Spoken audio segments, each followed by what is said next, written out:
বাংলাদেশিদের ভারতে আসার সংখ্যা ক্রমশ বাড়ছে। মূলত চিকিৎসার কারণেই বেশিরভাগ মানুষ ওপার বাংলা থেকে এপার বাংলায় আসেন। পাশাপাশি এ দেশে বাংলাদেশিদের ঘুরতে আসার সংখ্যাও বাড়ছে।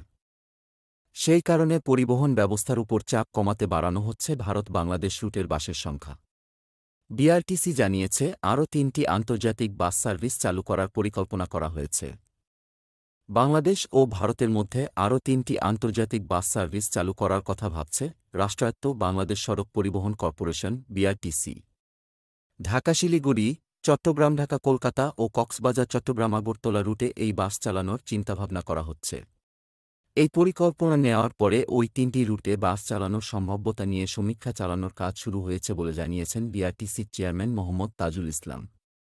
তিনি বলেন, এই পরিকল্পনাটি চূড়ান্ত করার এবং বাস্তবায়নের জন্য আন্তঃমন্ত্রণালয় সভা ডাকা হবে।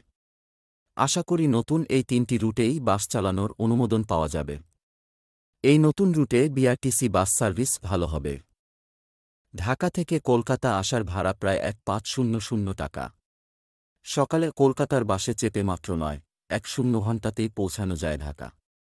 এছাড়াও ঢাকা-কলকাতা রুটে ট্রেন ছাড়াও ঢাকা থেকে নিউ জলপাইগুড়ি এবং খুলনা থেকে কলকাতা পর্যন্ত ট্রেন চলাচল করে।